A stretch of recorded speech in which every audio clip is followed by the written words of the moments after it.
Assalamualaikum warahmatullahi wabarakatuh. Bismillahirrahmanirrahim. Assalatu wassalamu ala asyrofil anbiya'i wal mursalin wa ala alihi wa sahbihi rasulillahi ajmain amma ba'du. Pertama-tama kita panjatkan puji dan syukur kita kepada Allah Subhanahu wa taala. Kemudian salawat serta salam senantiasa kita hadiahkan kepada junjungan kita yaitu Nabi Muhammad sallallahu alaihi wasallam. Untuk tidak mempanjang mukadimah, adapun video ini saya buat tujuannya untuk memenuhi tugas ujian tengah semester mata kuliah hadis tematik. Dan perkenalkan, saya Faini Ibrahim dari program studi ilmu Al-Quran Tafsir semester 5. Mata kuliah ini diampu oleh dosen Ibu Nur Ikhlas MA.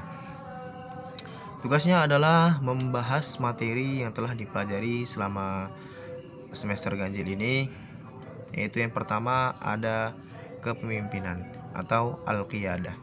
Nabi SAW bersabda, kullukum ra'in wa kullukum mas'ulun ar ra'iyatihi. Artinya setiap kalian adalah pemimpin dan setiap pemimpin akan dimintai pertanggungjawabannya. Maksudnya adalah kita adalah pemimpin baik untuk diri kita sendiri maupun untuk orang lain.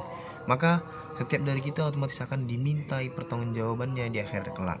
Entah itu pertanggungjawaban kita terhadap keluarga, terhadap saudara, ataupun terhadap diri kita sendiri.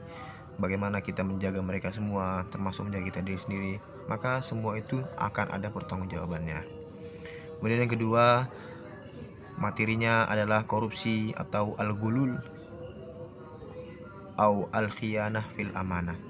Nabi SAW bersabda, man istaghalla an syai'in minal ghanimah qalilan aw katsiran faqad ghalla.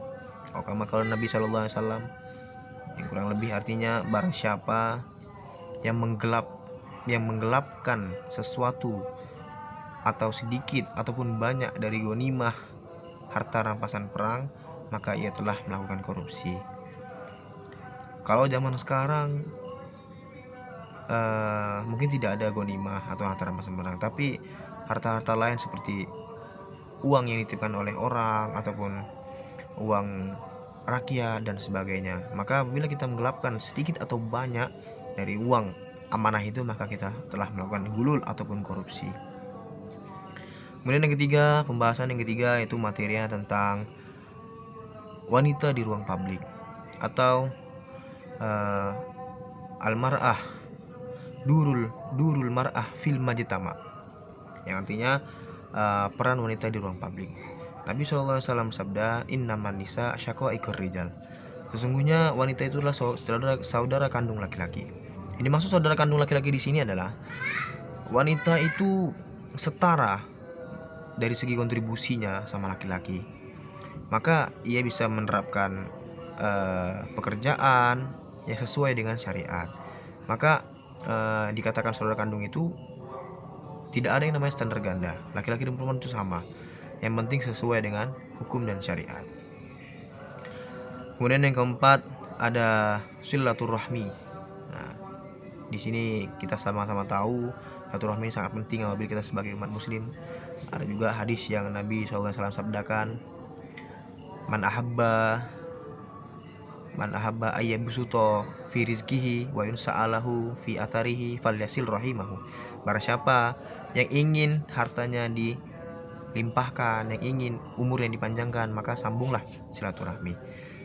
Itulah pentingnya silaturahmi. Bahkan saking istimewanya bila kita berjabat tangan saudara muslim kita, dosa itu berguguran secara tanpa kita sadari. Nah, jadi silaturahmi itu sangat penting. Bagaimana kita menjaga hati saudara-saudara kita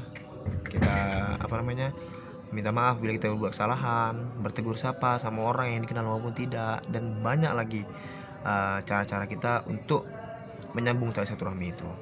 Itu yang keempat. Yang kelima yaitu relasi suami istri atau bahasa Arab tadi apa ya? Al-khalilah apa tadi bahasa Arabnya? Al-alaqah bainaz zawjaini. Nah, kaitan atau relasi antara suami dan istri. Nabi SAW bersabda, khairukum li ahlihi wa ana khairukum li ahli. sebaik-baik kalian adalah yang paling baik di antara keluarga kalian, dan sebaik-baik aku adalah yang paling baik di antara aku sendiri, kata Nabi.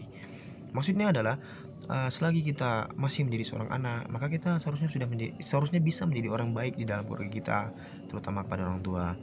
Dan apabila kita telah menikah, maka kita harus bisa menjadi orang yang baik bagi istri kita. Dan rumah tangga yang paling baik adalah sistem rumah tangga baginda Nabi SAW. Maka bila kita mengikuti cara hidup baginda Nabi SAW, baik dari sikap, pakaian, dan kegiatan sehari-hari, maka insya Allah hidup kita akan tentram. Kemudian yang terakhir yaitu materinya adalah relasi antara muslim dan non muslim. Al-alaqah bainal muslimin wa ghairul muslimin. Nabi SAW sabda, man adza dzimmiyan fa ana khusmuhu yaumal qiyamah.